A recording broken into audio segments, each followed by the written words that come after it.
Hi friends, അപ്പം ഇന്നത്തെ വീഡിയോയിൽ വയറ് കുറയ്ക്കാനായിട്ടുള്ള ഒരു ഉഗ്രൻ ടിപ്സ് ആണ് കാണിക്കുന്നത്. അപ്പം അതിനായിട്ട് ഞാൻ വെള്ളം തിളപ്പിക്കാൻ വെച്ചിട്ട് ഒരു 1.5 ഗ്ലാസ് വെള്ളം നമ്മൾ തിളപ്പിക്കാനായിട്ട് വെച്ചിട്ടുണ്ട് കേട്ടോ.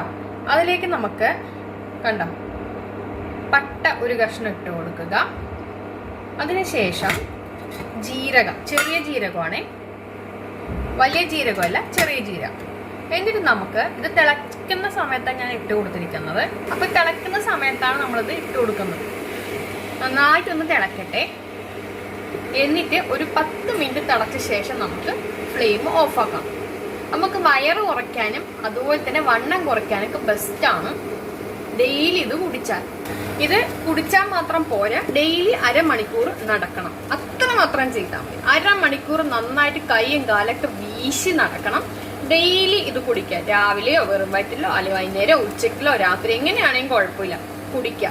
പിന്നെ വേറൊരു കാര്യം കൂടി, ഈ ഫ്രൈ ഐറ്റംസ് കഴിക്കൽ നിർത്തുക. ചിപ്സ് പോലുള്ള സംഭവങ്ങൾ, മീൻ വറുത്തത്, ചിക്കൻ വറുത്തത്, കറികളെല്ലാം കഴിക്കാം. ചോറ് ആവശ്യത്തിന് കഴിക്കാം. അരമണിക്കൂർ നടത്ത് ഇമ്പോർട്ടൻ്റ് ആണ്. ഇതും ഒന്ന് കുടിച്ച് നോക്കിക്കേ, ചാടിയ വയറൊക്കെ ഉള്ളിലോട്ട് ഒട്ടിപ്പോകും.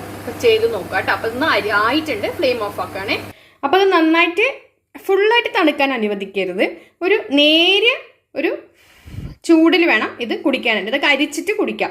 പിന്നെ ഇതിലിപ്പോൾ ജീരകം നമ്മൾ കഴിക്കുകയാണെങ്കിൽ അസിഡിറ്റിക്കൊക്കെ ബെസ്റ്റാണ്. നമുക്ക് അസിഡിറ്റി മാറാനും ബെസ്റ്റാണ്. ഡെയിലി കുടിക്കുക. ഓക്കെ, 5-6 ഗ്ലാസ് ഒന്നും കുടിക്കേണ്ട. ഒരു 1.5 ഗ്ലാസ് വെള്ളം തിളപ്പിച്ച് ഇതാക്കിയിട്ട് അത്രയും കുടിച്ചാൽ മതി.